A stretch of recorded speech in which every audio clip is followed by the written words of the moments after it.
Егер Самородовтың мансабы басқалай болса, дәлірек айтқанда, оның мансабын Колесо Фортуны шешсе қалай болады? Максим Самородов өз мансабында 72 ойынға қатысып, 30 гол соғып, 11 голдық пас берді. Осы нәтижесін FIFA-да қайталай ала ма? Қазір бірге көретін боламыз. Ендеше көп созбай видеомызды бастайық. Ендеше Максимнің алғашқы клубын анықтайық, және бұл клуб бізде аустриялық Тирол клубы.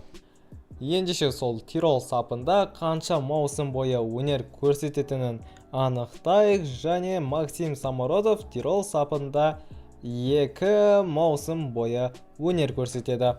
Міне Максим Самородов Тирол сапына қосылды, әзірге рейтингі 57. Ендеше көп созбай-ақ қояйық, бірден маусым соңына өтейік.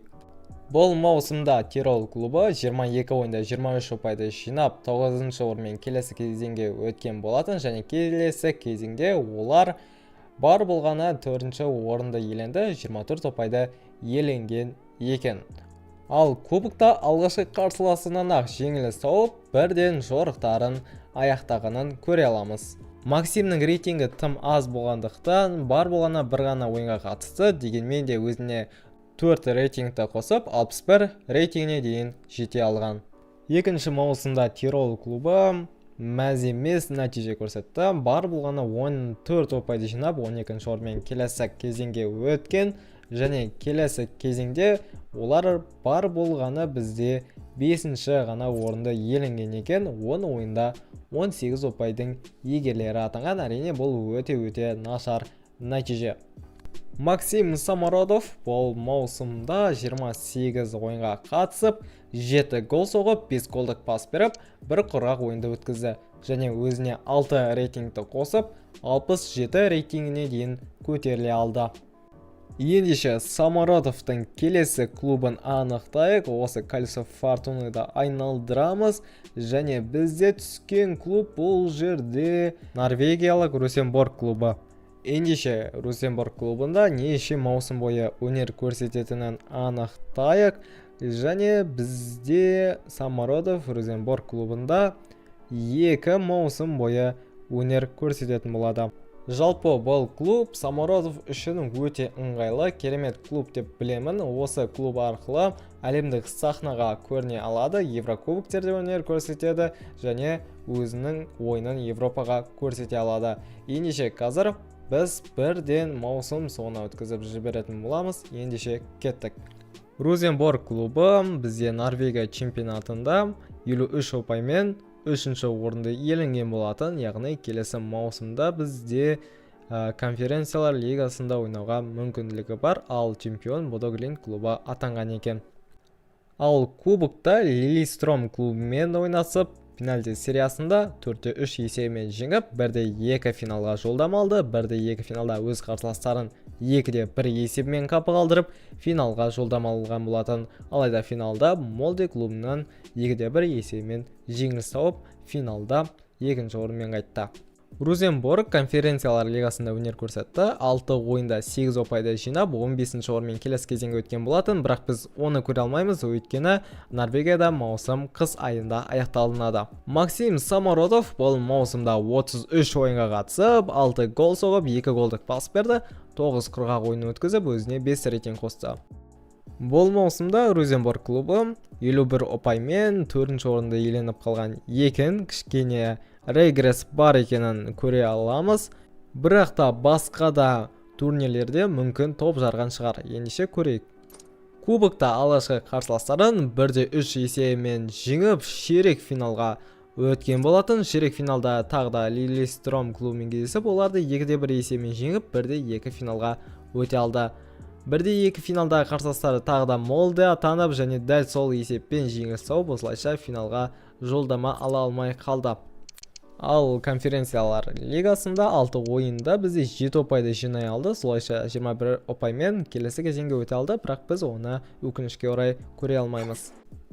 Ал ендеше біз Самородовтың келесі клубын анықтайық, және Самородовтың келесі клубы бізде итальяндық Интер клубы екен, және Интерде 2 жыл өнер көрсетеді. Интер сапына Самародов қосылды. Жалпы Интер өте керемет құрамалардың бірі болып саналады. Жалпы Чемпиондар лигасын жеңуге потенциалы бар клуб. Мүмкін осы Чемпиондар лигасын немесе лиганы жеңуге Самародовтың көмегі тиіп қалар. Оны біз барлығын маусым барысында көретін боламыз. Ендеше кеттік, маусым соңын бірге көрейік. Айтпақшы, Максим Интер клубына 60 миллион евроға ауысты. Жаз келді. Үйде не істеріңді білмей ішің пысып жүр ме? Онда мен саған өзімнің виртуалды лигамды ұсынамын. Сен онда өз мансабыңды құра аласың. Бапкер немесе ойыншы болу мүмкіндігім бар. Егер толығырақ білгің келсе, комментариядағы сілтемеден өт. Интер клубы бұл маусымда екінші орынды иеленіп қалды. Бірінші орында бізде Милан клубы 88 ұпаймен иеленіп кеткен екен. Әрине, арақашықтық өте үлкен. Супер кубокқа келсек, Аталанта клубын 2-1 есемен жеңіп финалға өткен, бірақ финалда Милан клубынан 3-2 есемен жеңіліс тапқан екен. Италия кубогындағы алғашқы қарсыластары Мантова клубы атанды және ол ойынның нәтижесі 4-4 болды. Соңында пенальти сериясы арқылы Интер жеңіске жетіп, ширек финалға жолдама алды. Ширек финалда Лацио клубын 2-1 есемен жеңіп, осылайша 1-2 финалға өте алған болатын. 1-2 финалда Болония клубын 3-4 есемен жеңіп финалға өтті және финалда Рома клубын жеңіп, осылайша Самародов өзінің алғашқы трофейіне ие бола алды. Чемпиондар лигасында Интер клубы 16 ұпайды жинап, 7-ші орынды иеленіп, 1-8 финалға жолдама алды. Алайда 1-8 финалда Байер клубымен кездесіп, олардан 2-4 есемен жеңіліс тапты. Максим Самародов бұл маусымда 58 ойынға қатысып, 35 гол соғып, 7 голдық пас беріп, 13 құрғақ ойынды өткізді және өзіне 7 рейтингті қосып, 86 рейтингіне дейін көтеріле алды.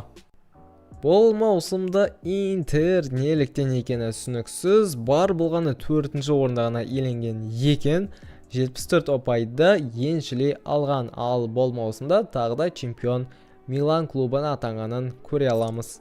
Супер кубокта алғашқы қарсыластары Лацио атанып, оларды 3-0 есемен қапалдырып финалға жолдама алды және финалда Милан клубынан өштерін алып 2-1 есемен жеңіске жетіп, супер кубоктың иегерлері атанды. Ал Испания кубогында ширек финалдағы қарсыластары Ювентус атанып, олармен тең ойнасып, пенальти сериясы арқылы жеңіске жетіп 1-2 финалға жолдама алды. 1-2 финалда Лацио клубын 3-2 есемен жеңіп, финалға өткен болатын. Финалдағы қарсыластары тағы да Рома атанды және оларды 2-0 есемен жеңіп, Копа Италияның иегерлері Интер клубы атанды.